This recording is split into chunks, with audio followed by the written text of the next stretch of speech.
नमस्कार दोस्तों, स्वागत है आप सभी का मेरे YouTube channel Mayank study point पर। मैं हूं आपका होस्ट मयंक साव और आज का मेरा वीडियो ह्यूमन रिसोर्स मैनेजमेंट का है, जिसके अंदर आज हम लोग जानेंगे ट्रेडिशनल मेथड्स के बारे में, इवैल्यूएशन मेथड्स के बारे में और कुछ नए नए मेथड्स के बारे में जो कि ह्यूमन रिसोर्स मैनेजमेंट के अंदर होते हैं और HR मैनेजर्स जिनका अच्छी तरीके से यूज़ करते हैं। तो चलिए वीडियो में आगे बढ़ते हैं। और वीडियो में आगे बढ़ने से पहले अगर आप सभी ने मेरे चैनल को अभी तक सब्सक्राइब नहीं किया है तो जल्दी इस चैनल को कर दिए सब्सक्राइब और प्रेस कर दिए बेल आइकन को भी, ताकि आपको हमारे आने वाले हर वीडियो का नोटिफिकेशन तुरंत मिले और आप उसे मिस ना कर सकें।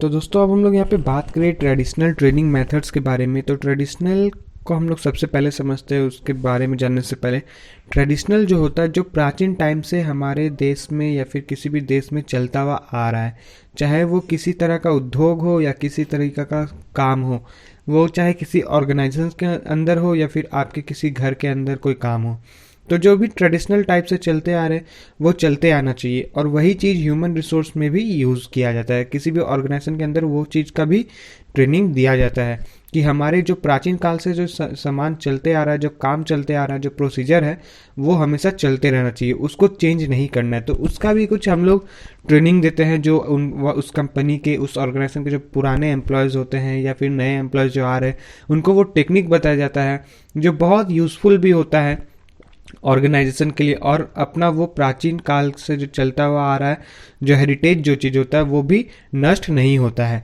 तो इसी के साथ हम लोग शुरू करते हैं। और ये ह्यूमन रिसोर्स मैनेजमेंट का ये वीडियो का अब आखिरी पॉइंट हम लोग करने जा रहे हैं। मतलब आखिरी, इसके और भी वीडियोस आएंगे, 2 से 3 वीडियोस आएंगे।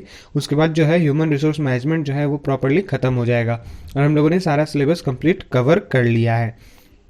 तो ट्रेडिशनल ट्रेनिंग मेथड्स के पहले अगर आप लोगों ने जो भी है recruitment, selection, training and development का वीडियो नहीं देखा है तो वीडियो का लिंक मैंने नीचे डिस्क्रिप्शन में दे रखा है और ऊपर आई बटन में मैंने ह्यूमन रिसोर्स मैनेजमेंट का पूरा प्लेलिस्ट दे रखा है। आप लोग उस वीडियो को भी जाके जरूर देखिएगा। तो हम लोग यहाँ पे बात करें ट्रेडिशनल ट्रेनिंग मेथड्स की। तो traditional training methods for human resource have proven successful for many years. Traditional training method जो है वो ह्यूमन रिसोर्स का एक सक्सेसफुल प्रूवन तरीका है, टेक्निक है, जो बहुत सालों तक चलता आ रहा है और चलता रहेगा।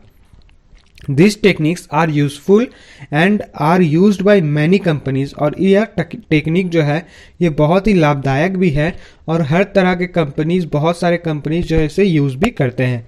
These techniques require an experienced and dedicated human resource professional to conduct them।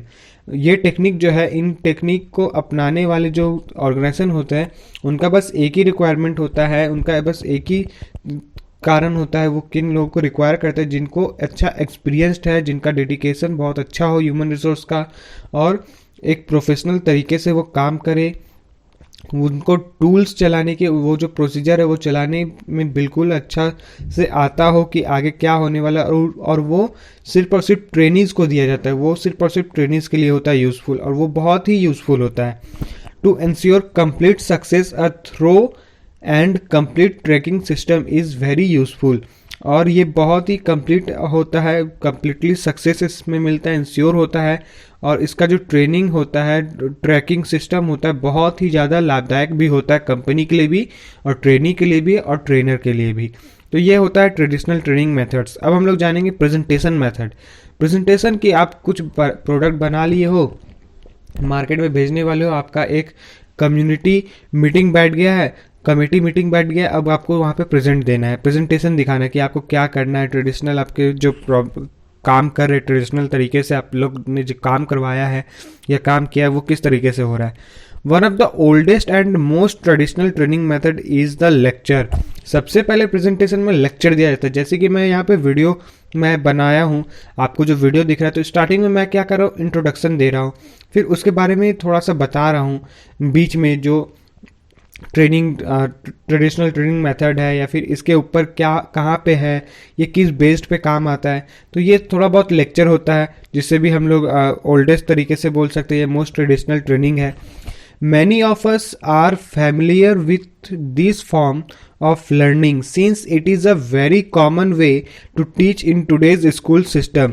और ये बहुत ही फैमिलियर भी होता है और ये बहुत ज़रूरी भी होता है सीखना, ये सीखना बहुत ज़रूरी होता है और ये बहुत कॉमन भी होता है कि आज के स्कूल सिस्टम में इसे सिखाया जाए। बहुत कम ऐसे स्कूल्स होते हैं जहाँ पे ट्रेडिशनल को लेके बताया जाता है, नहीं तो लगभग सभी स्कूलों से इसे हटा दिया गया है। बहुत कॉमन ऐसे स्कूल्स मिलेंगे या तो गवर्नमेंट के, बेसिकली सबसे ज़्यादा गवर्नमेंट में मिलता है। गवर्नमेंट स्कूल में अगर आप पढ़ते हो या फिर गवर्नमेंट कॉलेज में आप हो या गवर्नमेंट यूनिवर्सिटीज़ में हो तो वहाँ पे आपको अपना ट्रेडिशनल चीज़ देखने को मिलेगा जो उस जगह का या फिर आप जिस स्टेट में रहते हो उस स्टेट का खूबसूरती को बयान करता है। Various support tools are use from charts and black boards to power point slides or virtual meetings.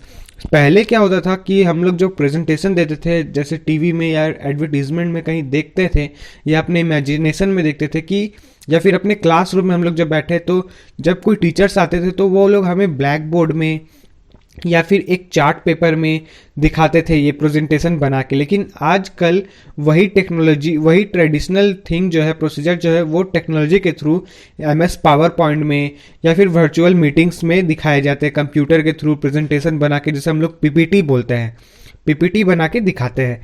Human resource associates learning and take notes while instructor presents information and administrator examination. Human resource associate क्या करता है, वो सिखाता है और वहाँ से वो उन्हें नोट्स देते हैं, नोट्स लेते हैं, नोट्स देते भी हैं और लेते भी हैं और इंस्ट्रक्ट करते हैं उनका प्रेजेंट इन्फॉर्मेशन को। और जो भी एडमिनिस्ट्रेटर है उसका एग्जामिनेशन देखने का कोशिश करते हैं कि वो किस तरीके से करता है। Materials are provided for reference and students often learn in traditional classroom setting। और ये प्रोवाइड करता है मटेरियल जो है, जो भी इक्विपमेंट्स इन्हें मिले गए हैं, पाए गए हैं क्लासरूम में, उनको रेफर करता है और स्टूडेंट्स को और भी अच्छा सीखने को और अपने ट्रेडिशनल तरीके से सिखाने को भी मिलता है। इसे हम लोग क्लासरूम सेटिंग्स भी बोलते हैं। अब आता है hands on methods. Hands on methods क्या है? Hands on methods require trainees to be actively involved in their own learning। ये क्या करता है? ये ट्रेनीज को रिक्वायर करता है और ये एक्टिव रहता है ताकि जो भी इसे सीखने की कोशिश कर रहा है उस पर वो अच्छी तरीके से इन्वॉल्व हो और खुद का पहचान बना सके ट्रेडिशनल को। फिर examples of hands on techniques. Hands on technique का एग्जाम्पल क्या होता है? Are role playing on the job training, case study, simulation, games and behavior modeling। और हैंड्स ऑफ टेक्निक का, हैंड्स ऑन टेक्निक बहुत सारा रोल प्ले करता है जॉब का ट्रेनिंग में, किसी काम को केस स्टडी करने में, किसी प्रोजेक्ट का केस स्टडी करने में, सिमुलेशन करने में, गेम और बिहेवियर मॉडलिंग में। इन सब में आपको हैंड्स ऑन टेक्निक का यूज़ किया जाता है। जैसे कि आजकल PUBG चल रहा है या फ्री फायर चल रहा है तो यहाँ पे हम लोग को देखने को मिलता है बहुत सारे ऐसे अच्छे प्लेयर्स हम लोग को देखने को मिले हैं। तो वो सब क्या होता है? हैंड्स ऑन टेक्निक्स में आ जाता है। क्रिकेट हो गया, फुटबॉल हो गया, ये सब हैंड्स ऑन टेक्निक में है कि उनके दिमाग में वो किस तरीके से वो काम कर रहे हैं, ये चीज़ दिखाया जाता है। केस स्टडीज, जैसे कि हम लोग डॉक्टर विवेक बिंद्रा जी को देख लेते हैं कि उनका जो भी अधिकतर वीडियो होता है वो मार्केट को केस करके, केस स्टडी यानी कि मार्केट में डीपली जाकर उस मार्केट के बारे में, उस प्रोडक्ट के बारे में जानकारी हासिल करते हैं और फिर हमें अच्छे से बताते हैं। तो ये होता है। फिर with this methods the students learning from following or watching the trainer and then performs the role play or simulation while the instructor observes। और ये बहुत ही अच्छा मेथड भी होता है और इससे स्टूडेंट्स जो है बहुत जल्दी सीखते हैं और उसे फॉलो भी करते हैं, देखकर सीखने में, और उसे परफॉर्म भी करते हैं, एक रोल की तरह उसे परफॉर्म भी करते हैं और इंस्ट्रक्ट भी करते हैं खुद को। और immediate feedback and advice is given to the trainee and any corrective action is taken at that time. और ये जो होता है ये इमीडिएट फीडबैक भी देता है, एडवाइस भी देता है ट्रेनी को कि और उसे और भी अच्छा बनाना है, करेक्टिव एक्शन देना है, उसको कहाँ कौन सा एक्शन पे क्या क्या पॉइंट उसे बोलना है, कौन सा पॉइंट पे कौन सा एक्शन लेना है, टाइम के साथ वो भी बताया जाता है। जैसे कि मैं वेस्ट बंगाल में रहता हूँ। वेस्ट बंगाल में रविंद्रनाथ टैगोर जी का एक बहुत ही अच्छा भवन है जिसको हम लोग शांति निकेतन के नाम से जानते हैं। यहाँ पे आज भी ट्रेडिशनल तरीके से बच्चों को पढ़ाया जाता है, अपने देश के बारे में, अपने बंगाल, अपने वेस्ट बंगाल की ट्रेडिशन के बारे में बताया जाता है। हाथ से बनाए हुए सामानों का बिक्री होता है, जिसे हमारे प्रधानमंत्री नरेंद्र मोदी जी ने भी बताया था कि वोकल फॉर लोकल, कि घर का जो सामान रहेगा वो घर में ही रहेगा, घर का पैसा घर में रहेगा, या फिर घर का जो हम लोग खिलौने होते हैं लकड़ी के और प्लास्टिक का जो है उसे ख़त्म करके, प्लास्टिक का यूजेस कम करके हम लोग थैला का या फिर लकड़ी का, इन सभी का, बैग का या फिर बोरा का, इन सभी का यूजेस करते हैं। तो इन सभी में आता है ये सब चीज़, इन सभी को चलाया जाता है और फिर से उसे वापस से लेकर आया जा रहा है अपने ट्रेडिशनल को, ताकि उसे लोग जो है भूले नहीं। क्योंकि आज जो है टेक्निक के साथ साथ आज के जो जनरेशन्स हैं वो इन्हें भी अपने ट्रेडिशन को भूलते जा रहे हैं। तो ये नहीं होना चाहिए। फिर participants ask question at the end of the simulation and can immediately use their new skills. और यहाँ पे जो पार्टिसिपेंट करते हैं उनके मन में बहुत सारे ऐसे सवाल भी आते हैं और जो पूछते भी है वो लोग इमीडिएटली न्यू स्किल्स के साथ उसे सीखते भी है और उसे यूज भी करते हैं। फिर आता है team building methods. Team building methods में क्या आता है? Team building methods also are traditional training techniques for human resource associates. ये एक ट्रेडिशनल ट्रेनिंग टेक्निक भी होता है और ह्यूमन रिसोर्स का एसोसिएट भी करता है। The goal of this method is to build team relationship. इसका गोल होता है कि एक रिलेशनशिप बिल्ड करना है, एक टीम रिलेशनशिप बिल्ड करना है और ensuring greater success for the department, और एक अच्छा बड़ा सक्सेस जो है डिपार्टमेंट का इन्हें इंश्योर करना है। And the trainee activities include game simulation and challenges created for the group interaction।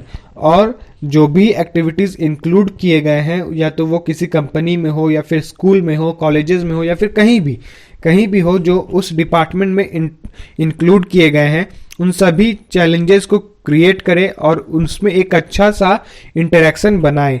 जैसे कि हम लोग एक स्कूल टाइम में थे, तो स्कूल टाइम में हर क्लास का एक गेम पीरियड होता था। हो सकता है वो किसी का टिफिन के पहले होता था, लंच के पहले, या फिर एकदम क्लास के लास्ट में, या फिर एकदम कॉलेज स्कूल स्टार्ट होने के टाइम पे एक एक्टिविटीज़ कराया जाता है, जिससे कि स्टूडेंट जो है पढ़ाई के साथ साथ अपने फिजिकल ट्रेनिंग में भी इंटरेक्ट हो जाए और वहाँ पे वो अच्छा परफॉर्म वहाँ भी करे। Using a skilled facilitator, participants learn and interact together, foreign important and lasting relationships. Associates learn how to work in teams and transfer this knowledge back to the workplace. Variation of team building methods also extend to outdoor wilderness adventures and trust building games। और यहाँ पे जो है वो associates जो है वो learn होता है, वो सीखने की कोशिश करते हैं और सिखाने की कोशिश करते हैं टीम और ट्रांसफर नॉलेज किस तरीके से होता है और वो किस तरीके से वर्क प्लेस में काम करते हैं। और वेरिएशन ऑफ टीम बिल्डिंग जो है उनका बस एक ही काम होता है, उसे आउटडोर वाइल्डरनेस से एक्सटेंड होना और एडवेंचर ट्रस्ट बिल्डिंग जो है उनका एक गेम्स को तैयार करना। तो ये तो था टीम बिल्डिंग मेथड। अब हम लोग बात करते हैं यहाँ पे सिलेक्टिंग अ मेथड। अब कौन सा मेथड को सिलेक्ट करना है ये हम लोग जानेंगे। Choosing a traditional training method requires waiting several option. यहाँ पे बहुत सारे ऑप्शंस होते हैं, उसमें किसी एक ट्रेडिशनल मेथड को सिलेक्ट करना पड़ता है, रिक्वायर रहता है। कॉस्ट ऑफ कोर्स, जिसका कोर्स कॉस्ट भी सही हो। डिटरमाइंस मैनी डिसीजन, जो बहुत सारी डिसीजंस को लेकर चलते हैं। Travel expenses and time away from the job are among the greatest expenses to consider when choosing a training method। और ट्रैवल एक्सपेंसेस जो है, कई सारे एम्प्लॉयज़ जो होते हैं बहुत दूर से आते हैं, तो कई बार ऐसा होता है कि दूर से आ रहे तो ऑफिस वो लेट से पहुंचेंगे, ऑफिस लेट से पहुंचेंगे तो काम लेट से शुरू होगा, तो उनका जो काम होगा धीरे धीरे पेंडिंग होता जाएगा और वो एक टाइम पे आएगा कि बहुत ओवरफ्लो हो जाएगा। तो उन सभी को ये चलाते हैं, उन सभी को ठीक से चलाने की कोशिश करते हैं, मैनुअली चलाने की कोशिश करते हैं, टाइम टू टाइम चलाने की कोशिश करते हैं। तो उन सभी के लिए, तो अगर जैसे कि हम लोग पिछले 2-3 सालों में सुने थे कि एक कंपनी जो है वो उसका सीईओ या फिर मैनेजर जो है ऑफिस लेट पहुंच रहा था, तो वो कंपनी ने जो है उसे खुद का एक पर्सनल कार दे दिया ताकि वो टाइम टू टाइम ऑफिस में आ सके और अपना काम, वो मीटिंग जो भी है, मीटिंग जो काम है वो प्रॉपरली कंप्लीट कर सके। तो ये होता है, ग्रेटेस्ट एक्सपेंसेस भी किए जाते हैं कंपनीज में ताकि उनका जो एम्प्लॉय है वो अच्छा भी रहे, उनका रिलेशनशिप भी अच्छा रहे और टाइम भी कम लगे और ट्रेनिंग मेथड में भी इंक्रीजमेंट देखने को मिले। फिर expected outcomes for the training are also important to consider. If greater team effectiveness is a goal then team building training is the best choice. अगर greater team effectiveness is goal, मतलब अगर कोई greater team है उसका effective अगर गोल होता है तो टीम गोल है, गोल में बहुत effect. If speed of learning is critical then hands on learning is the method which delivers. अगर लर्निंग स्पीड जो है वो क्रिटिकल है तो हैंड्स ऑन लर्निंग मेथड जो है वो बहुत ही डिलीवर्स होता है। उसके बाद way your option and choose the learning method that most closely meets your needs. और जो ऑप्शंस आप लोग जो सीखने के लिए आप क्लोज होता है कि आपका क्या हो या फिर ऑर्गेनाइजेशन मीट है वो। अब आता है हम लोग का यहाँ पे ट्रेनिंग इवैल्यूएशन। अब हम लोग ट्रेनिंग को अच्छे से समझेंगे, उसका इवैल्यूएट करके। Process of examining a training program is called training evaluation. जो एग्जामिंग ट्रेनिंग प्रोग्राम होता है उसे हम लोग ट्रेनिंग इवैल्यूएशन कहते हैं, जो प्रोसेस होता है। Training evaluation checks whether training has had the desired effect. और ट्रेनिंग इवैल्यूएशन ये चेक करता है कि जहां भी वो ट्रेनिंग लिया जा रहा है वो डिजायर्ड है या नहीं है, और है तो वो कितना इफेक्टिव है। Training evaluation ensures that whether candidates are able to implement their learning in their respective work place और to the regular work routines. और ये जो है, ये कैंडिडेट्स जो है ये इम्प्लीमेंट रहते हैं, हर तरीके से अवेलेबल रहते हैं सीखने के लिए, पर्सपेक्टिव रहते हैं रिस्पेक्टिव वर्क प्लेस में कि कर रहे या नहीं कर रहे, और उनका रूटीन है वो सही नहीं कर रहे, ये होता है। अब हम लोग यहाँ पे फिर देखते हैं the various method of training evaluation are observation, questionnaires, interview, self diaries, self recording और स्पेसिफिक इंसिडेंट्स। यहाँ पे हम लोगों ने various type of methods evaluation को देखा है। जो ऑब्जर्वेशन की, हम लोग उस काम को लेके कितना ऑब्जर्व कर रहे हैं, वो काम को कितना ऑब्जर्व कर रहे हैं, कितने अच्छी तरीके से ले रहे हैं। फिर क्वेश्चनरीज, जब आप कुछ काम कर रहे हो तो जाहिर है कि आपको उसमें डाउट्स आते हैं तो वो क्वेश्चन आप कर रहे हो। फिर इंटरव्यू, कि अगर आपको किसी अपने सीनियर से सीखने को मिल रहा है या फिर आपसे कुछ पूछताछ कर रहे हैं तो वो इंटरव्यू आप ले सकते हो। फिर सेल्फ डायरीज, कि आप अपना तरीके से अपना एक नोट्स बना रहे हो कि आपको बार बार जाके अपने सीनियर से पूछना ना पड़े। सेल्फ रिकॉर्डिंग स्पेसिफिक इंसिडेंट्स, आपको अपना खुद का रिकॉर्ड बनाना पड़ता है या फिर आप चाहो तो बना सकते हो स्पेसिफिक इंसिडेंट्स के लिए। फिर आता है टाइप्स ऑफ इवैल्यूएशन। इवैल्यूएशन का टाइप क्या है? Evaluating the training includes monitoring address how one determines whether the goals or objectives were met and what impact the training had on actual performance on the job। Evaluation का type जो है वो है कि ये include करता है, evaluating the training includes monitoring, ये मॉनिटर को इंक्लूड करता है अपने अंदर, और ये एड्रेस करता है डिटरमाइंस को, जिनका एक ऑब्जेक्टिव गोल होता है, ऑब्जेक्टिव भी होता है और वो गोल भी होता है कि उनको एक अच्छा परफॉर्मेंस दिखाना, एक्चुअल परफॉर्मेंस उनको अपना जॉब में दिखाना है।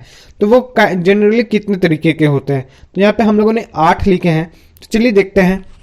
Formative, process, outcome, impact. Formative का मतलब होता है evaluation provides ongoing feedback to the curriculum designers and developers to ensure that what is being created really meets the needs of the intended audience। Formative evaluation जो है वो provide करता है ongoing feedback पे, जो जितने भी करिकुलम डिजाइनर्स होते हैं, डेवलपर्स होते हैं ऑर्गेनाइजेशन के, उनको इंश्योर करता है और उनको एक नया मीट बना के देता है, नया मीट्स और नीड्स से वाकिफ करवाता है कि वो कैसा है, क्या होने वाला है, नया ऑडियंस को इंडेंट करता है। फिर process evaluation provides information about what occurs during training. This includes giving and receiving verbal feedback. और ये जो है प्रोसेस इवेल्यूशन जो है वो प्रोवाइड करता है इंफॉर्मेशन जो कि उस ड्यूरिंग ट्रेनिंग के बीच में आता है, ऑक्यर्स जो मिलते हैं, और वो इंक्लूड करता है receiving verbal feedback. Verbal feedback को वो इंक्लूड करता है अपने अंदर। और आउटकम इवेल्यूशन डिटरमाइंस वेदर और not the desired result, that is या फिर example what participants are doing. Participant जो है क्या काम कर रहे हैं और वो अपना क्या नया नया स्किल उस काम पे अप्लाई कर रहे हैं शॉर्ट टर्म के लिए, ताकि उनको जो प्रॉफिट है वो अच्छा मिल सके। फिर आता है impact determines how the result of the training affect the strategic goal. अब यहाँ पे लास्ट हम लोग का पॉइंट आता है impact determines how the result of the training affect the strategic goal. वो जो गोल को अचीव करने के लिए स्ट्रेटेजी अपना रहे हैं वो कितना इफेक्टिव है और वो कितना ट्रेनिंग कर रहे हैं और उनका रिजल्ट जो है कितना उन पे इम्पैक्ट पड़ रहा है। तो दोस्तों आज के लिए बस इतना ही। उम्मीद करता हूँ कि आप सभी को मेरा वीडियो पसंद आया होगा। तो जाते आते वीडियो को लाइक करें और अगर आप चैनल पर न्यू हैं तो चैनल को सब्सक्राइब करें और प्रेस करें बेल आइकन को भी, ताकि आपको हमारे आने वाले हर वीडियो का नोटिफिकेशन तुरंत मिले और आप उसे मिस ना कर सके। तो मिलते हैं हमारे अगले वीडियो पे, तब तक के लिए जुड़े रहे मयंक स्टडी पॉइंट के साथ। वीडियो को पूरा देखने के लिए आपका बहुत बहुत शुक्रिया।